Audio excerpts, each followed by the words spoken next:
بسم اللہ الرحمن الرحیم الصلاۃ والسلام علیک یا رسول اللہ، الصلاۃ والسلام علیک یا حبیب اللہ، الصلاۃ والسلام علیک یا نبی اللہ وعلی آلک و اصحابک یا نور اللہ صلی اللہ علیہ وسلم۔ گزشتہ سبق میں ہم نے جو ہے لفظ کی کلام عرب میں استعمال ہونے والے لفظ کی دو قسمیں ہیں، مفرد اور مرکب۔ پھر مفرد کا نام ہی کلمہ بتائے کہ کلمہ اور پھر کلمے کی تین قسمیں ہیں، اسم، فعل، حرف۔ پھر اس کے بعد جو ہے مرکب کی تعریف کی اور مرکب کی دو قسمیں بیان کیے، مرکب مفید، مرکب غیر مفید۔ پھر مرکب مفید کی دو قسمیں بیان کیے، مرکب جملہ خبریہ، جملہ انشائیہ۔ پھر جملہ خبریہ کی دو تھیں، جملہ اسمیہ اور جملہ فعلیہ۔ جملہ اسمیہ اسے کہتے ہیں جس کا جو پہلا جز اسم ہو۔ آج یہاں سے جملہ فعلیہ کے بارے میں بیان فرما رہے ہیں۔ فرماتے ہیں جملہ فعلیہ کی تعریف، وہ جملہ جس کا جزو اول فعل ہو، یعنی فعل ماضی ہو یا فعل مضارع، تو ایسی صورت میں اس کو کہیں گے کہ یہ جملہ فعلیہ ہیں۔ فعل ہو جیسے کہ ضربا زیدن، ضربا زیدن، زید نے مارا، تو یہ ضربا پہلا جز، یہ اس کا یہ دو جو ہیں، ایک پہلا ضربا جز ہے اور دوسرا زیدن یہ جز ہے۔ تو پہلا جز اس کا جو ہے ضربا ہے اور دوسرا جز یہ زید اسم ہے۔ تو پہلا جز جو ہے یہ فعل ہے، لہذا اس کو کہیں گے جملہ فعلیہ ہے۔ اس کا پہلا جز ضربا مسند ہے، اسے فعل کہتے ہیں، اور اس کا دوسرا جز زید مسند الیہ ہے، اسے فاعل کہتے ہیں۔ یہاں پر جو ہیں کچھ ترکیبیں بھی ہوں گی، ہم ترکیب یہاں پر بیان نہیں کریں گے، اور اس کی جو عبارتیں کی ترکیب جتنی ہے اور جو جتنی تعریفات ہیں وہ سب آگے جو ہے لاسٹ کتاب کے آخر میں، ساری کتاب کے اندر جتنی عربی عبارتیں ہیں ان کی ترکیب بھی موجود دی ہے، اور ان کی جو تعریفات ہیں وہ تعریفات بھی ساری کتاب کے آخر میں موجود ہیں، اس لیے وہاں سے ہم انشاءاللہ آگے اس کو حاصل کر لیں گے۔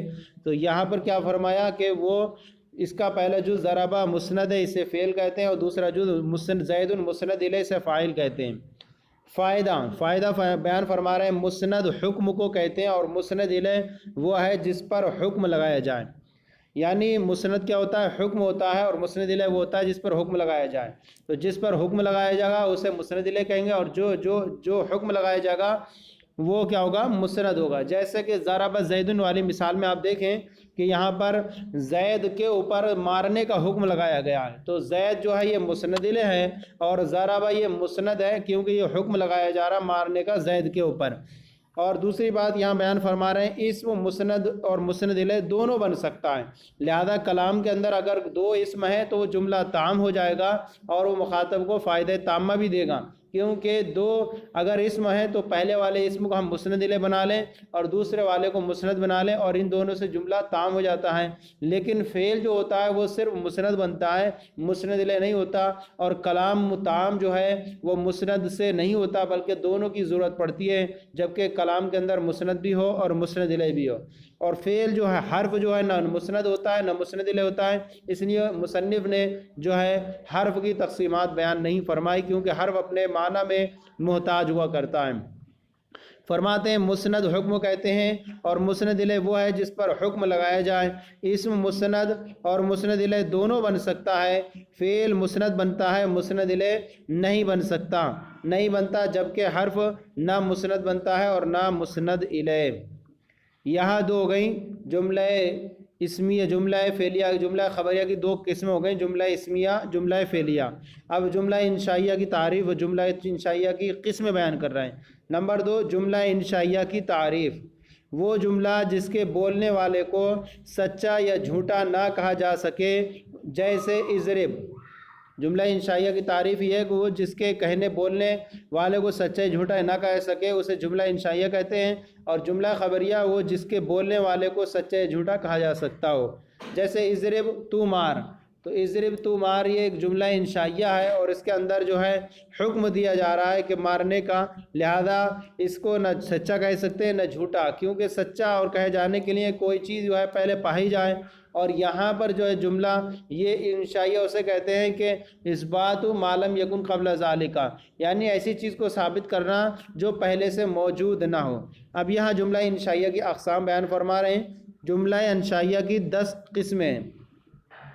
مصنف یہاں پر جملہ انشائیہ کی یہ جو ہے 10 قسمیں حصر کے لیے نہیں بیان فرما رہے ہیں، بلکہ یہ انہوں نے ایک تقریباً اور اکثر قسمیں بیان کر دیں، ورنہ جملہ انشائیہ کی اور قسمیں بھی ہیں، نیچے حاشیے میں اس کی تفصیل بیان کریں گے۔ جملہ انشائیہ کی اقسام، جملہ انشائیہ کی 10 قسمیں۔ نمبر 1 امر، جیسے اضرب تو مار۔ نہیں، دوسری قسم ہے نہیں، جیسے لا تضرب تو مت مار۔ اب آگے بڑھنے سے پہلے ہم حاشیہ یہاں دیکھ لیتے ہیں۔ پیچھے کا حاشیہ یہ ہے کہ اسم مسند اور مسند الیہ دونوں بن سکتا ہے، فعل صرف مسند بنتا ہے، مسند الیہ نہیں، اور حرف ان میں سے کچھ بھی نہیں بن سکتا۔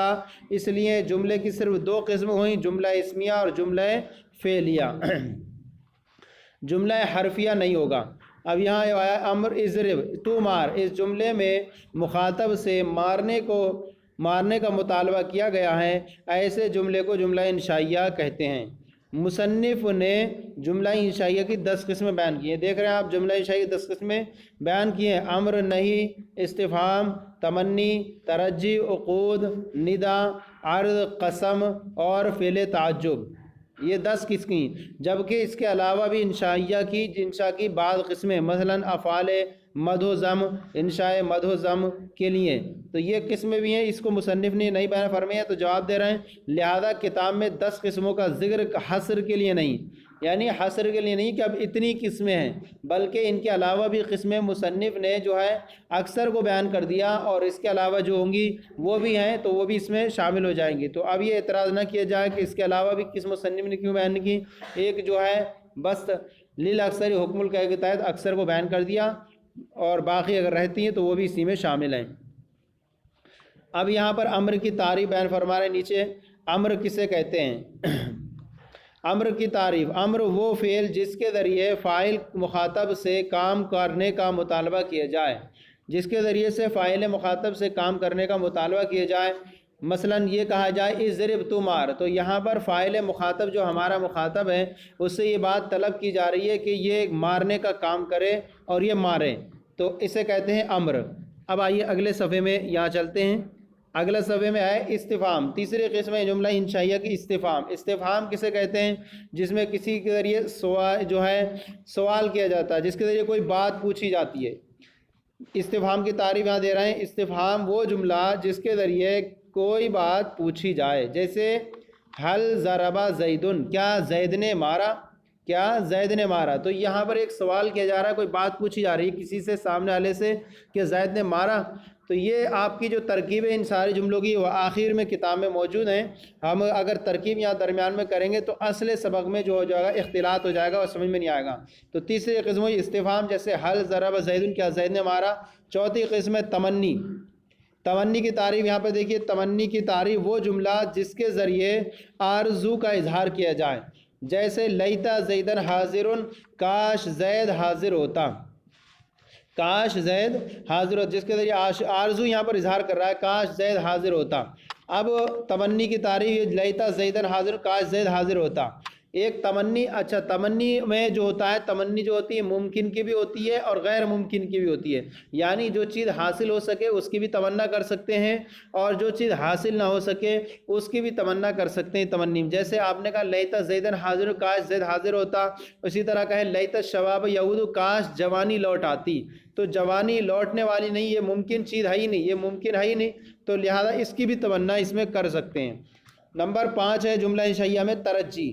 ترجی یعنی ترجی کی تعریف یہ ہے کہ وہ جملہ جس کے ذریعے شک کا اظہار کیا جائے، شک کا اظہار کیا جائے، جیسے لعل امرن غائب، شاید امر غائب ہے، تو یہاں شک ہے کہ ہو سکتا ہے کسی کے بارے میں خبر دی گئی تو شک کے طور پر کہہ رہا ہے شاید امر غائب ہے، تو ترجی جیسے لعل امرن غائب، شاید کہ امر غائب ہے۔ چھٹی قسم ہے اس کی عقود۔ عقود کسے کہتے ہیں؟ عقود کی تعریف یہ ہے، عقود عقد کی جمع ہے۔ عقد کی تعریف وہ جملہ جس کے ذریعے کوئی سودا یا معاملہ طے کیا جائے، کوئی سودا یا کوئی معاملہ طے کیا جائے تو اس کو عقد بولتے ہیں۔ مثلا خرید و فروخت کے وقت بیچنے والا کہے بیتو، میں نے بیچا، فلاں وقت میں نے فلاں چیز فروخت کی، اور خریدنے والا کہے اشتریتو، میں نے وہ چیز خریدی، تو یہ عقود عقد کی جمع ہے، اور اس کا جو ہے کہ وہ چیز جس کے ذریعے کوئی سودا یا معاملہ طے کیا جائے، جیسے کہ کہا جائے بی تو میں نے بیچا، تو یہ معاملہ یہ کیا ہے، سودا طے کیا جا رہا ہے. اور اشتریت جو جواب میں کہے گا وہ بھی کیا ہوگا، یہ بھی جملہ میں اس میں شامل ہوگا. جبکہ یہ خرید و فروخت کے معاملے کے وقت ہو تو اس کو جملہ انشائیہ میں شامل کریں گے. 7ویں قسم ہے اس کی ندا، یعنی ندا معنی ہوتا ہے کسی کو پکارنا. ندا دیکھیں جیسے وہ جملہ جس کے ذریعے کسی کی توجہ اپنی طرف مبذول کرانا مقصود ہو. کوئی کسی کو پکارتے ہیں تو پکارتے ہیں جو اس کا نام لے کر کے، تو اس کی توجہ ہماری طرف مبذول ہو جاتی ہے، اب وہ ہمیں ہی دیکھنے لگتا ہے. اگر وہ ظاہر ہے، محسوس مبصر ہے، تو وہ ہماری طرف متوجہ ہو جاتا ہے کہ ہاں مجھے پکارا جا رہا ہے، اپنی طرف مبذول کرانا مقصود ہو. جیسے کہا تھا ندا جیسے یا اللہ، اے اللہ، تو یہ یا کے ذریعے اللہ کو پکارا گیا، تو اللہ کو اپنی طرف متوجہ کریں، یعنی اللہ کو پکارا جا رہا ہے. تو اس کے ذریعے یا جو حرف ندا کے ذریعے جو جملہ بنے گا وہ بھی جو انشائیہ میں ہوگا. تو 7ویں قسم اس کی ہوئی ندا یا اللہ. 8ویں قسم ہے عرض. عرض کسے کہتے ہیں؟ عرض کہتے ہیں کہ وہ جملہ جس کے ذریعے کسی کو دوسرے کام کرنے پر ابھارا جائے، جس کو دوسرے کام کرنے پر اگر ابھارا جائے تو اس کو کہتے ہیں عرض. جیسے یہاں پر ہے الا تنزل بنا فتصیب خیرا، کیا تو ہمارے ساتھ نہیں اترے گا کہ تو بھلائی پائے. عرض کسی کام کو کسی کام پر ابھارا جائے، الا تنزل بنا فتصیب خیرا، تو یہاں ابھارا جا رہا ہے اسے، کیا تو نہیں اترتا ہمارے ساتھ کہ تجھے بھلائی ملے. تو یہ کام پر ابھارا جا رہا ہے کہ بھلائی ملے گی، اتر جا ہمارے ساتھ. تو یہ بھی کیا ہوئی، عرض ہوئی. تو یہ بھی جو ہے جملہ انشائیہ کی 8ویں قسم ہے عرض، جیسے الا تنزل بنا فتصیب خیرا. 9ویں قسم ہے قسم. اگر قسم کھائی جائے تو قسم جو جملہ ہوتا ہے وہ بھی جو ہے جملہ انشائیہ میں شمار ہوتا ہے. جیسے کہا جائے واللہ لأضربن زیدن، واللہ یہ واو برائے قسم حرف جر ہے اور اس کے ذریعے قسم کھائی جا رہی ہے اللہ کی. واللہ لأضربن زیدن، اللہ کی قسم میں ضرور زید کو ضرور ماروں گا. تو یہ بھی جو ہے جملہ ہے، اگر وہ قسم والا جملہ ہے تو وہ بھی جو ہوگا جملہ انشائیہ میں شمار ہوگا. 10ویں قسم ہے اس کی تعجب. تعجب کسے کہتے ہیں؟ تعجب کہتے ہیں تعجب جس چیز کا سبب مخفی ہو، جس چیز کا سبب وہ مخفی ہو، اسے دیکھنے سے انسان پر جو حالت طاری ہوتی ہے اسے تعجب کہتے ہیں. جیسے کہا جائے ما احسن و احسن بھی، وہ کتنا حسین ہے، وہ کتنا حسین ہے. تو اس کا ایک سبب مخفی تھا، جب اسے دیکھنے سے انسان پر ایک تعجب ہوتا ہے، تو تعجب میں کوئی بات کہتا ہے واہ کیا بات ہے، تو وہ کتنا حسین ہے. تو یہ چیز جو کہیں گے یہ بھی تعجب میں ہوگی. یہ تعجب بھی جو ہے جملہ انشائیہ کی یہ 10ویں قسم ہے. جیسے ما حسن و حسن بھی، وہ کتنا حسین ہے، دونوں کا معنی ایک ہی ہے. مرکب غیر مفید کا پڑھنے سے پہلے آئیے حاشیہ پڑھ لیتے ہیں. جیسے ہے امر آیا، جیسے اضرب تو مار. پھر دوسرے نمبر پر نہیں کی تعریف. نہیں وہ فعل جس کے ذریعے مخاطب سے کسی کام سے رک جانے کا مطالبہ کیا جائے، یعنی امر میں کسی کام کو حکم دیا جاتا ہے اور نہیں میں جو ہے کسی کام سے رک جانے کو طلب کیا جاتا ہے. جیسے لا تضرب تو نہ مار. استفہام کسے کہتے ہیں؟ استفہام کی تعریف وہ جملہ جس کے ذریعے کوئی بات پوچھی جائے. جیسے حل ضرب زید، کیا زید نے مارا، تو اس کو استفہام کہیں گے. اور استفہام کو پہچاننے کا عام طور پر طریقہ یہی ہے کہ اس کے آخر میں سوالیہ نشان لگا رہتا ہے، جس سے پہچان لیا جاتا ہے کہ استفہامی جملہ ہے. نمبر 4 ہے تمنی. تمنی کی تعریف وہ جملہ جس کے ذریعے آرزو کا اظہار کیا جائے، اب چاہے آرزو جو ہے ممکن کی ہو یا غیر ممکن ہو. جیسے لیتا زیدن حاضرن، کاش زید حاضر ہوتا. نمبر 5 ترجی کی تعریف وہ جملہ جس کے ذریعے شک کا اظہار کیا جائے. جیسے لعل امرن غائب، شاید کہ امر غائب ہے. اب یہاں سے فائدہ بیان فرما رہے ہیں جو میں نے اوپر ذکر کیا. فائدہ تمنی اور ترجی میں فرق یہ ہے کہ تمنی ممکن اور ناممکن دونوں کی ہو سکتی ہے. جیسے ہم نے کہا کہ یہ ممکن کی مثال دی کہ لیتا زیدن حاضرن، کاش زید حاضر ہوتا، تو یہ ممکن کی ہے. اور غیر ممکن کی جیسے لیتا شباب یعود، کاش جوانی لوٹ آتی. تمنی ممکن اور غیر ناممکن دونوں کی ہو سکتی ہے، جبکہ ترجی صرف ممکن کی ہوتی ہے. نمبر 6 ہے عقود. عقود عقد کی جمع ہے. عقد کی تعریف وہ جملہ جس کے ذریعے کوئی سودا یا معاملہ طے کیا جائے. مثلا خرید و فروخت وقت بیچنے والا کہے بھی تو میں نے فلاں چیز فروخت کی، اور خریدنے والا کہے اشتری تو میں نے وہ چیز خریدی. ساتویں ہے ندا۔ ندا جملہ انشائیہ کی قسموں میں سے ہے۔ اس کی تعریف یہ وہ جملہ جس کے ذریعے کسی کی توجہ اپنی طرف مبذول کرانا مقصود ہے، یعنی اپنی طرف پھیرنا مقصود ہو۔ جیسے یا رسول اللہ، اللہ کے رسول کو اپنی طرف متوجہ کرنا تاکہ ہماری فریاد سن لیں، تو یا کر کے یہ پکارنا اللہ کے رسول کو، یہ بھی ندا ہے، یا حرف ندا، یہ بھی انشائیہ قسموں میں۔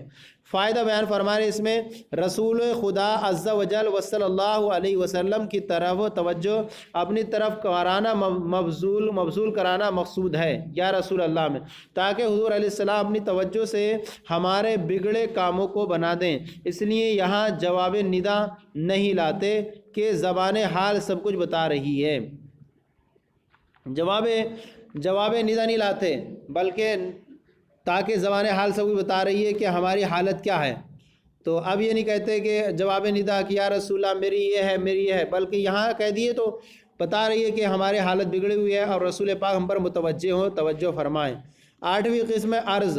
عرض کی تعریف کیا؟ وہ جملہ جس کے ذریعے دوسرے کو کسی کام کے کرنے پر ابھارا جائے، جیسے الا تنزل بنا فتوسی و خیرہ، کیا تو ہمارے ساتھ نہیں اترے گا کہ تو بھلائی پائے۔ نویں قسم ہے قسم۔ قسم کی تعریف وہ جملہ جس کے ذریعے کسی محترم چیز کا ذکر کر کے اپنی بات کو پختہ کیا جائے، جیسے واللہ لا اضربن زیدن، خدا کی قسم میں زید کو ضرور ماروں گا۔ اس میں واللہ قسم ہے، اور جس بات کو پختہ کرنا مقصود کی ہو اسے جواب قسم کہتے ہیں۔ تو واللہ لا اضربن میں یہ پہلے واللہ قسم ہے، اور لا اضربن زیدن یہ جواب قسم ہے۔ تو اب اس کے بعد جو ہے دوسری، اب مرکب غیر مفید کی قسم بیان کریں گے، پہلے تعریف اور اس کی پھر قسم بیان کریں گے۔ مرکب مفید کی تعریف بیان کی، پھر اس کی دو قسم بیان کی، جملہ خبریہ، جملہ انشائیہ۔ پھر جملہ خبریہ کی دو قسمیں تھیں، جملہ اسمیہ، جملہ فعلیہ۔ پھر جملہ انشائیہ کی جو ہے 10 قسمیں بیان کی۔ اب جو ہے مرکب غیر مفید کی تعریف بیان فرمائیں۔ مرکب غیر مفید وہ مرکب ہے کہ جب بات کرنے والا اس پر سکوت اختیار کرے، یعنی خاموش ہو جائے، تو سننے والے کو کوئی خبر یا طلب معلوم نہ ہو۔ یعنی کوئی خبر یا طلب ایسی ہوتی ہے کہ وہ پوری اب اس پر خاموش ہو جائے کہ اب وہ اس سے سننے والے کو کوئی خبر یا طلب اگر لگی ہے وہاں پر کہ ابھی کچھ اور ہونا چاہیے جملے کے اندر، تو اس کو کہیں گے ہم یہ مرکب غیر مفید ہے۔ اور اگر مخاطب سننے والے کو کوئی خبر یا طلب نہیں لگی ہے، بلکہ اسے اب یہ ہو گیا کہ ہاں یہ پورا ہو گیا، پوری بات اسے معلوم ہو گئی، تو اس کو بولتے ہیں مرکب تام۔ مرکب تام یعنی پورا مرکب، اور مرکب غیر مفید کا مطلب یعنی ایسا مرکب جو فائدہ مند نہیں ہے۔ تو اب یہاں وہ مرکب جب بات کرنے والا اس پر سکوت اختیار کرے، خاموش ہو جائے، تو سننے والے کو کوئی خبر یا طلب معلوم نہ ہو، جیسے غلام زیدن، زید کا غلام۔ تو غلامو یہ مضاف ہے اور زیدن مضاف الیہ، یہ مضاف اپنے مضاف الیہ سے مل کر اگر اسے مبتدا بنائیں تو یہاں پر زید کا غلام، یہ جو ہے بات کرنے والا یہاں پر اگر خاموش ہو جاتا ہے زید کا غلام، تو سامنے والے سننے والے کو جو ہے ابھی کوئی خبر یا طلب پوری معلوم نہیں ہوئی ہے، بلکہ اسے یہ پورا انتظار باقی ہے یہاں پر کہ زید کا غلام کیا ہے، کھڑا ہے، سویا ہے، لیٹا ہے، خوبصورت ہے، اچھا ہے، کیا ہے، تو یہ اسے ابھی طلب یہاں پر لگی ہوئی ہے۔ تو ایسی جو طلب کی وجہ سے یہ جملہ کیا ہے، یہ تام نہیں ہے، اسی لیے کہتے ہیں اس کو یہ مرکب غیر مفید ہے۔ زید کا غلام، اب آگے جب تک نہیں لائیں گے زید کا غلام کھڑا ہے قائمن، تب تک یہ مرکب تام نہیں بنے گا۔ یہ مرکب غیر مفید کی تعریف ہو یا مرکب غیر مفید کی اقسام بیان کر رہے ہیں۔ مرکب غیر مفید کی اقسام قسمیں، مرکب غیر مفید کی 3 قسمیں، مرکب غیر مفید کی 3 قسمیں۔ نمبر 1 مرکب اضافی، جیسے آپ نے یہ دیکھا اوپر مثال، یہ مرکب اضافی کی مثال ہے۔ دوسری ہے مرکب بنائی، اور تیسری ہے مرکب منع صرف۔ ہر ایک کی تعریف اور قسمیں اور ان کی وضاحت آگے آ رہی ہے۔ نمبر 1 ہے مرکب اضافی کی تعریف۔ مرکب اضافی وہ مرکب غیر مفید ہے جس میں پہلا جز کو دوسرے جز کی طرف منسوب کیا گیا ہو۔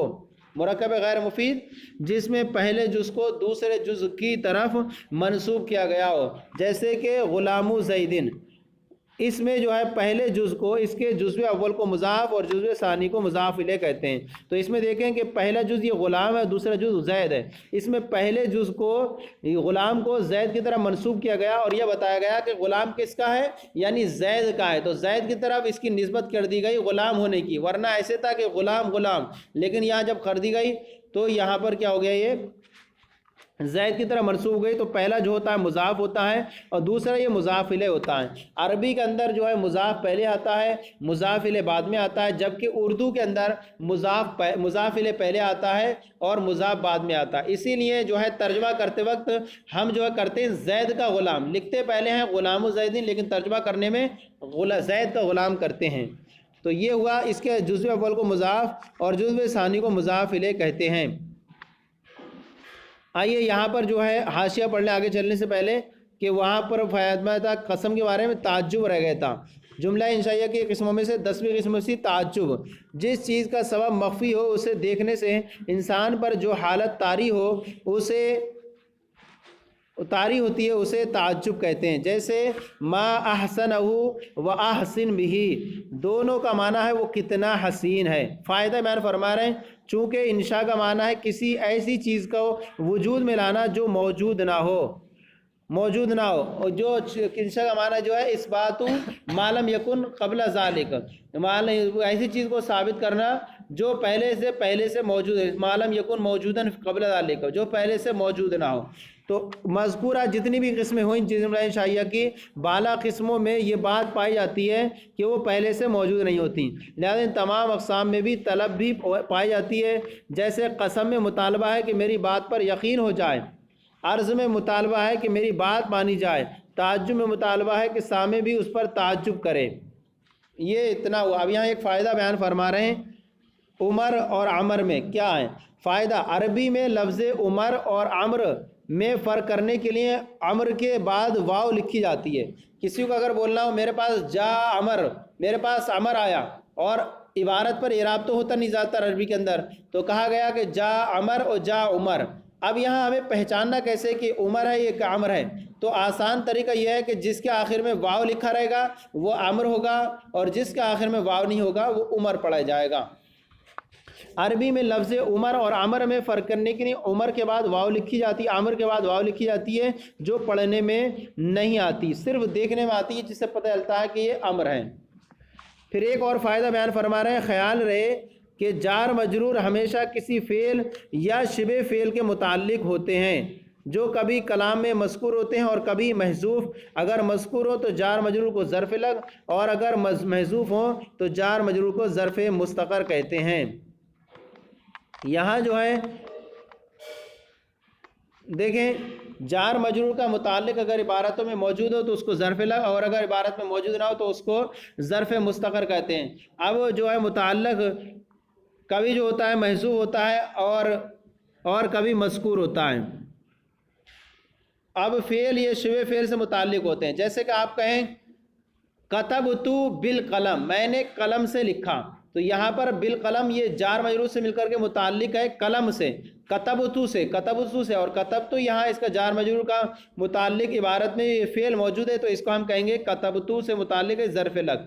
اور اگر جار مجرور کا متعلق فعل بھی ہو سکتا ہے شبہ فعل بھی، جیسے آپ کہیں زید قائم فی الدار، تو اب یہاں جو ہے جار مجرور کا متعلق جو ہے قائم یہ شبہ فعل ہے، یعنی اس میں فاعل اور مشتقات ہیں وہ شبہ فعل ہوتے ہیں، تو جار مجرور کا متعلق یہ عبارت میں موجود ہے اور یہ شبہ فعل ہے، تو آپ کہیں گے کہ جار مجرور اپنے متعلق شبہ فعل سے مل کر کے خبر ہوئی پھر اس کی۔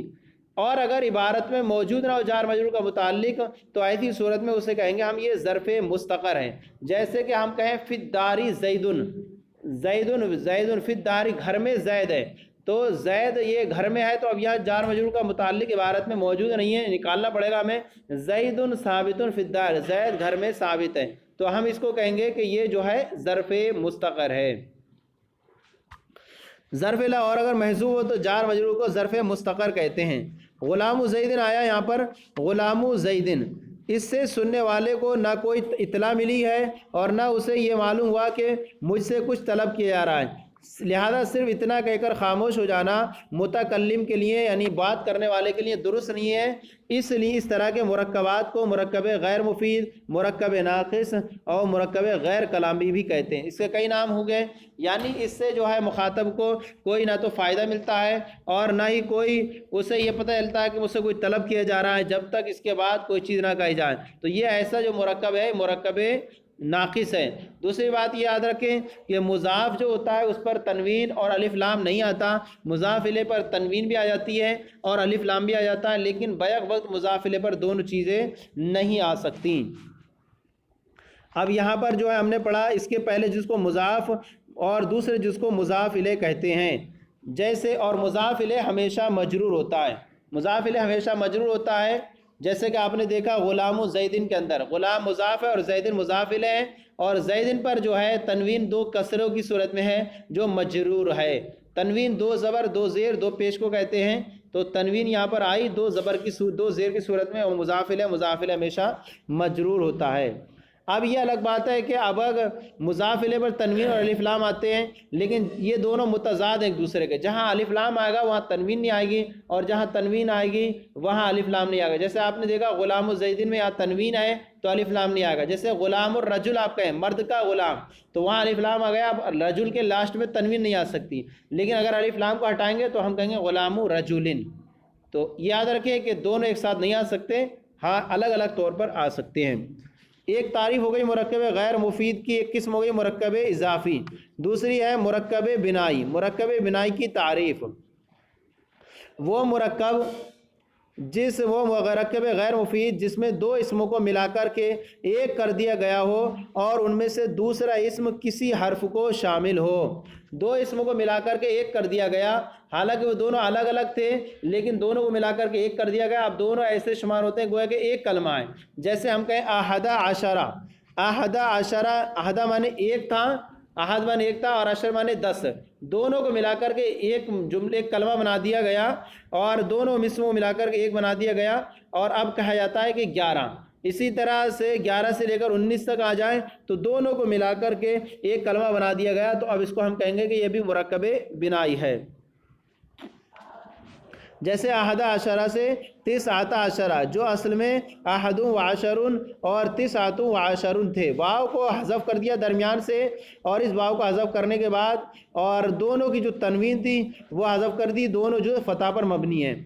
جو اصل میں احد و عشرن اور تسعۃ و عشرہ تھا، درمیان سے واو کو حذف کر دیا گیا جو اس کے درمیان تھا، واو حذف کر کے دونوں اسموں کو ایک کر دیا گیا، اب کیا بنا؟ احد و عشرن بنا۔ پھر کیا ہوا؟ اس کو مرکب بنائی کو، اس مرکب بنائی کو کے سے واو کو حذف کر کے دونوں اسم کو ایک کر دیا گیا، اور اس مرکب بنائی کے دونوں جز مبنی بر فتح ہوتے ہیں، مبنی ہوتے ہیں اور فتح پر مبنی ہوتے ہیں، اس لیے آپ احد و عشرن اب نہیں پڑھ سکتے، اب پڑھیں گے آپ اس کو احدہ عشرہ، احدہ عشرہ، واو کو حذف کر دیا گیا اور دونوں جز فتح پر مبنی ہیں، سوائے اثنا عشرہ کے، یعنی 11 سے لے کر 19 تک یہ بتایا کہ دونوں جو فتح پر مبنی ہوں گے، لیکن سوائے عشرہ یعنی 12 کی گنتی میں جو اثنا ہے وہ اثنا عشرہ کے، کیونکہ اس کا پہلا جز یعنی اثنا یہ معرب ہے اور اس کا اعراب عامل کے مطابق بدلتا رہتا ہے، کبھی اثنا، کبھی اثنتین، وہ کبھی بھی اثنتین، باہر بجر آ جاتا ہے، تو سوائے اثنا عشرہ کے، کیونکہ اس کا پہلا جز معرب ہے اور دوسرا جز پر فتح مبنی ہوتا ہے، یعنی عشرہ جو ہے فتح پر مبنی ہوا کرتا ہے۔ تنبیہ فرما رہے ہیں، خیال رہے کہ مرکب غیر مفید ہمیشہ جملے کا کوئی جز واقع ہوا کرتا ہے، جیسے آپ نے دیکھا، اچھا اس سے آگے بڑھنے سے پہلے یہ مرکب غیر منصرف رہی ہے، مرکب منع صرف، نمبر تیسری صورت ہے مرکب منع صرف کی تعریف۔ مرکب منع صرف کیسے کہتے ہیں؟ وہ مرکب غیر مفید جس میں دو اسموں کو ملا کر ایک کر دیا گیا ہو اور ان دونوں میں سے دوسرا اسم کسی حرف کو شامل نہ ہو، کسی حرف کو شامل نہ ہو۔ دوسرے والی قسم تھی مرکب بنائی کہ دوسرا حرف کسی حرف کو شامل ہوتا تھا، دوسرا اسم کسی حرف کو، دو اسموں اور ان دونوں میں سے دوسرا اسم کسی حرف کو شامل تھا مرکب بنائی میں۔ اور مرکب منع صرف میں یہ ہے کہ دوسرا اسم کسی حرف کو شامل نہ ہو بلکہ دو الگ الگ نام تھے، دونوں کو ملا کر کے ایک نام بنا دیا گیا، تو اس کو کہیں گے مرکب منع صرف۔ اور دوسرا اسم کسی حرف کو شامل ہے، جیسے بالا بکو اور حضر موتو، اس کے بارے میں آ رہا ہے نیچے حاشیے میں، بالا بکو، یہ بال الگ تھا اور بک الگ تھا، بال الگ تھا اور بک الگ تھا، دونوں کو ملا کر کے ایک، دونوں اسم ملا کر کے ایک کر دیا گیا، تو اس کو ہم کہیں گے مرکب منع صرف۔ دوسری ہے حضر موت، حضر الگ تھا اور موت الگ تھا، دونوں کو ملا کر کے ایک کر دیا گیا، تو اس کو بھی کہیں گے مرکب غیر مفید۔ اور حضر موتو، اکثر علماء کے نزدیک اس کا پہلا جز مبنی بر فتح، یعنی بالا بکو کا اور حضرہ کا، اور دوسرا جز جو ہے وہ مورب ہوتا ہے، یعنی دوسرا جز اس کا بدلتا رہتا ہے، کبھی اس پر فتح، کبھی نصب، کبھی جر اور کبھی تنوین ضمہ آتا رہتا ہے۔ دوسرا جز مورب ہوتا ہے۔ تنبیہ، فیار بنا رہے خیال رہے کہ مرکب غیر مفید جملے کا کوئی جز واقع ہوتا ہے۔ دیکھیں آپ نے کوئی جز واقع ہوگا، یا تو مبتدا بنے گا، یا خبر بنے گا، یا فاعل بنے گا، یا نائب فاعل بنے گا، تو بہرحال یہ مرکب غیر مفید کوئی جملے کا ایک حصہ بن جاتا ہے۔ اب دوسرا حصہ لا کر کے اس جملے کو تام کر سکتے ہیں۔ جیسے آپ دیکھیں غلام زیدن میں زید کا غلام، یہ جو ہے مبتدا بن گیا، مرکب جملے کا ایک حصہ بن گیا، لیکن اب یہاں خبر کی ضرورت ہے، آپ کہتے ہیں غلام زیدن قائم، زید کا غلام کھڑا ہے۔ اب یہاں پر فرما رہے ہیں حاشیے میں اکثر علماء، اس میں علماء کے اختلاف کی طرف اشارہ ہے۔ ایک مذہب تو یہی ہے جو مصنف کا مختار ہے کہ اس کا پہلا جز مبنی بر فتح ہے مرکب غیر منصرف کا، اور دوسرا جز مورب ہے بإعراب غیر منصرف ہے، یعنی غیر منصرف کا اعراب ہوگا، لہذا اس پر جو ہے تنوین نہیں آئے گی، غیر منصرف پر تنوین نہیں آتی ہے۔ کہا جائے گا حاذا بالا بکو رأیتو بالا بکا مررتو بے بالا بکا، حالانکہ با حرف جر آیا تو اس کی وجہ سے مجرور ہونا چاہیے تھا، لیکن غیر منصرف حالت جری میں بھی فتح کے ساتھ رہتا ہے اور اس پر تنوین بھی نہیں آئے گی۔ اور بعض علماء کہتے ہیں دونوں جز مورب ہیں، پہلا جز مضاف اور دوسرا جز مضاف الیہ اور منصرف ہیں۔ تو اب دونوں جز مورب ہیں، اور کیا ہے، پہلا جز مضاف اور دوسرا جز مضاف الیہ اور منصرف ہے۔ جیسے آپ کہیں حاذا بالا بالو بکا رأیتو بالا بکا مررتو بے بالا بکا، تو دو گروہ اس میں ہو گئے کے بارے میں۔ دونوں جو مورب ہے، پہلا جو مضاف اور دوسرا مضاف الیہ اور منصرف ہے، کہا جاتا ہے حاذا بالا بکو رأیتو بالا بکا مررتو بالا بکا۔ تیسرا مذہب بھی بعین یہی ہے، لیکن دوسرے جز کو مضاف الیہ غیر منصرف کہتے ہیں، لیکن دوسرے جز کو مضاف الیہ غیر منصرف کہتے ہیں، کہا جاتا ہے حاذا بالو بکا رأیتو بالا بکا ومررتو ببالا بکا۔ اب یہاں پر جو ہے دیکھیے، آگے بڑھنے سے پہلے دیکھ لیں کہ نمبر 1 خیال رہے کہ مرکب غیر مفید ہمیشہ جملے کا کوئی جز واقع ہوتا ہے۔ ہم نے بیان کیا کہ یا تو اس کو مبتدا بنائے یا خبر بنائے، کوئی جملے کا جز واقع ہو گیا۔ اب یہاں پر آگے فرما رہا ہے جیسے غلام زیدن قائمن، یہاں غلام زیدن میں غلام مضاف زیدن مضاف الیہ، یہ اتنا ہے، یہ جملے کا ایک پورا جز ہے، اور اس کو ہم کہیں گے کہ جملے کا ایک جز ہے، یعنی مبتدا بن جائے گا، اور یہ قائمن اس کی خبر ہوگی، تو یہ پورا جملہ پھر ملا کر کے تام بن جائے گا۔ لیکن اتنا ہی کہیں گے خالی غلام زیدن، یہ مرکب ناقص رہے گا، تو اسی لیے کہا کہ مرکب غیر مفید جملے کا ہمیشہ کوئی نہ کوئی جز ہوا کرتا ہے۔ تو دیکھیں یہاں پر جملے کا جز ہے، غلام پورا جملہ، یہ غلام زیدن قائمن پورا جملہ ہے، اور یہاں غلام زیدن یہ اس کا جز ہے جو مبتدا بن رہا ہے۔ اسی طرح اندی احد عشرہ درہمن، یا احد عشرہ یہ مرکب بنائی ہے، اور یہ بھی جو ہے پورے جملے کا ایک جز ہے۔ اندی یہ ہے جو اس کی خبر مقدم ہے، اور احد عشرہ درہمن یہ مبتدا مؤخر ہے، اور دونوں جو ہے یہ جو احد عشرہ یہ پورے ایک جملے کا جز ہے، یعنی مبتدا بن رہا ہے۔ اسی طرح آپ دیکھیں جا بالا بکو، جہاں بالا بکو بالا بک آیا، تو یہاں پر بھی دیکھیں کہ بالا بکو یہ جو ہے جملے کا ایک جز ہے، اور صرف اس جملے کا ایک جز ہے کیونکہ اس سے پہلے جو ہے فعل ہے، تو یہ جو ہے جملہ فعلیہ ہو جائے گا، اور یہ اس کا جملہ کا جز ہوگا، یعنی جہاں بالا بکو بالا بک آیا۔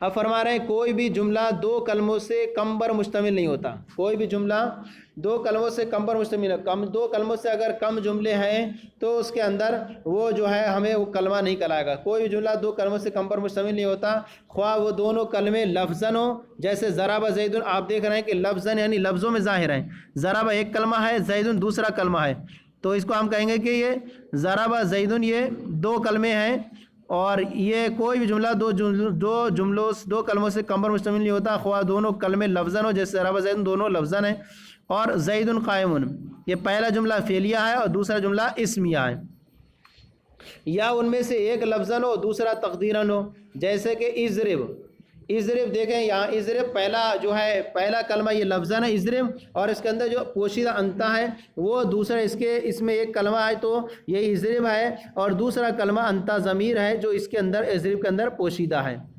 ہاں جملے میں دو سے زیادہ کلمات ہو سکتے ہیں، جملے میں دو سے کم تو نہیں ہو سکتے جملے کے اندر، لیکن دو سے زیادہ کلمات ہو سکتے ہیں، اور ذاتی کی کوئی حد نہیں ہے، جتنے آپ لیتے چلے جائیں، فعل کے بعد فاعل، مفعول، نائب، اور پھر مبتدا، مستثنیٰ وغیرہ سب لا سکتے ہیں اس کے اندر، اور ذاتی کی کوئی حد نہیں ہے۔ فرما رہے تیسرے فائدے کی بات چیز، جب کسی جملے میں بہت زیادہ کلمات ہوں، اب آ گئے کسی کے اندر فعل بھی آ گیا، فاعل بھی آ گیا، پھر جو ہے مفعول بھی آ گیا، مفعول بھی آ گیا، مفعول لہو بھی آ گیا، تو آپ اس کو جوڑیں گے کیسے؟ کس کو ہمیں پہلے لانا ہے، کس کو بعد میں لانا ہے، پھر اس کو تیسرے نمبر پہ، چوتھے نمبر پر، یہ چیز بیان فرما رہے ہیں۔ نیز جب کسی جملے میں بہت زیادہ کلمات ہوں تو ان میں باہم امتیاز پیدا کرنا چاہیے آپس میں کہ یہ اسم ہے یا فعل۔ آپس میں اب یہ پتہ چلنا چاہیے اسم ہے یا فعل۔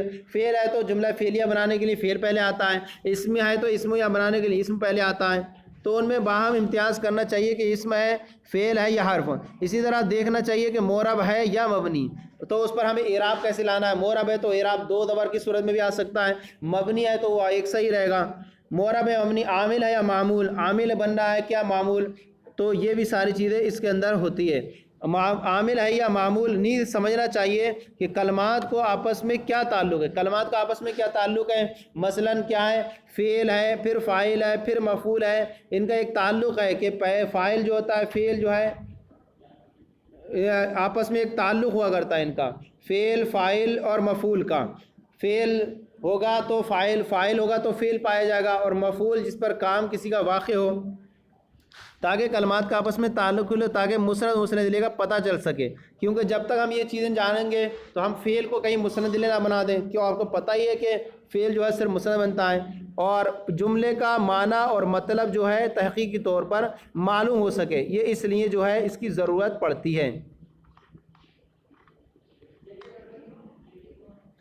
آگے جو ہے اس کے بعد جو ہے ہمارا سوالی آگا، جتنا ہم نے اب تک پڑھا ہے اس کے بعد جو ہے ہماری ایکسرسائز آئے گی، سوالات ہوں گے، اس ہمیں پورے پڑھے ہوئے کو ان سوالوں کی روشنی میں حل کریں گے۔ لیکن اس سے پہلے حل یہ حاشیہ پڑھ لیتے ہیں ہم۔ ذاتی کی کوئی حد نہیں، یہاں فرمایا تھا کہ زیادتی کی کوئی حد نہیں جملے کے اندر، تو کتنی کیا ہے، مثلا ضربہ فعل، زید فاعل، ایک ہو گئے، دو ہو گئے، امرن مفعول بھی تین ہو گیا، ضربن شدیدن مفعول مطلق نوعی چار ہوا، فی داری جار مجرور پانچ ہوا، امام الامیری مفعول فی مکانی امیر کے سامنے چھ ہوا، تعدیباً مفعول لہو سات ہوا، و صوتاً مفعول معو آٹھ ہوا، راکباً حال یہ آٹھ ہو گیا، یہ آٹھ ہو گیا۔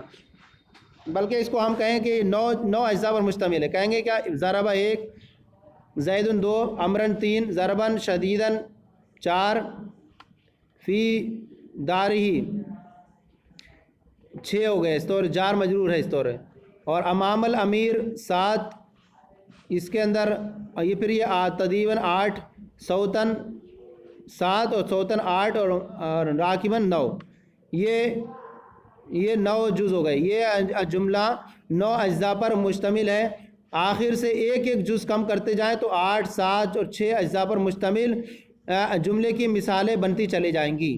آپ آخر سے یہاں پر حلق ہٹا دیں، یہاں پر راکباً ہٹا دیں تو جو ہے آٹھ رہ جائیں گے، وہ صوتاً ہٹا دیں تو سات جملے والا رہ جائے گا، تعدیباً ہٹا دیں تو چھ والا رہ جائے گا، امام الامیر رہتا ہٹا دیں تو پانچ والا رہ جائے گا، فی داری ہٹا دیں تو چار والا رہ جائے گا، اور ضربن شدید ہٹا دیں تو تین والا رہ جائے گا، امرن ہٹا دیں تو دو والا رہ جائے گا۔ تو دو سے کم نہیں ہو سکتا، تو دو یہ حد ہے، اور دو سے زیادہ کی حد کیا ہے، یہ نو جملے بتایا، نو اجزاء پر مشتمل ہونے کی مثال دی۔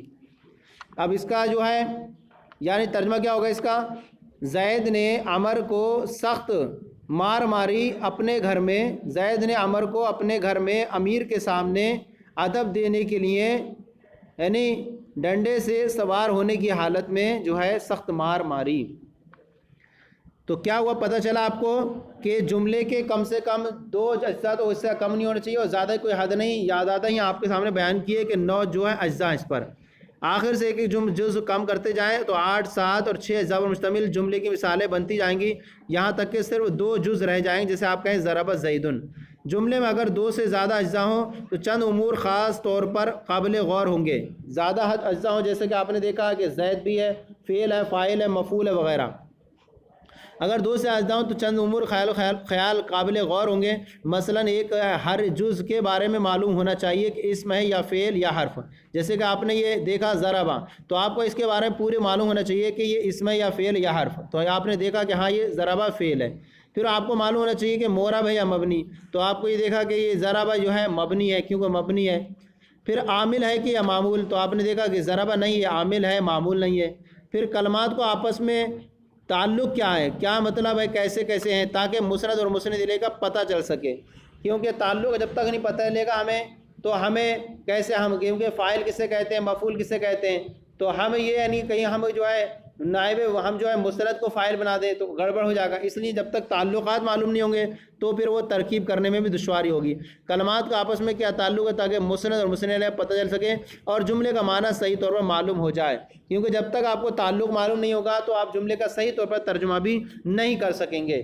تو یہ جو ہے ہمارا آج جو ہے ہمارا یہ سبق مکمل ہو گیا. ہم نے اس کے اندر جو چیزیں پڑھیں، ہم نے کیا پڑھا، مرکب مفید کی 2 قسمیں پڑھی تھیں، جملہ خبریہ، جملہ انشائیہ. پھر جملہ خبریہ کی 2 قسمیں، جملہ اسمیہ، جملہ انشائیہ، جملہ فعلیہ. پھر جملہ انشائیہ کی تعریف پڑھی، پھر اس کی قسمیں پڑھی، جملہ انشائیہ کی 10 قسمیں. پھر مرکب غیر مفید کی تعریف پڑھی اور مرکب غیر مفید کی 3 قسمیں پڑھی، مرکب اضافی، مرکب بنائی، مرکب منع صرف، اور ان کی ہر ایک کی تعریف پڑھی.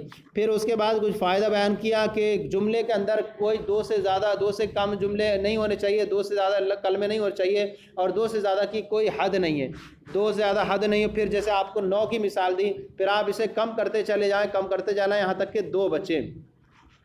تو آج یہ ہمارا سبق مکمل ہوا اللہ کے فضل سے. انشاءاللہ کل ہم سوالات کا سلسلہ شروع کریں گے. اس میں جتنا آپ نے پڑھا ہے سوالات جوابات پیش کریں گے آپ کے سامنے. آپ کو یہ ہمارا سلسلہ کیسے لگا ضرور کامنٹ باکس میں لکھ کر کے ارسال کریں. اگر کوئی کمی ہو تو ضرور اصلاح فرمائیں. ہمارے چینل درس نظامی کو سبسکرائب کریں، دوسروں کو بھی شیئر کریں تاکہ دوسرے بھی آپ کے ساتھ ثواب شریعت جواریہ میں شریک ہو سکیں. اللہ تعالی ہم سب کے علم میں برکت عطا فرمائے. جزاکم اللہ خیرہ.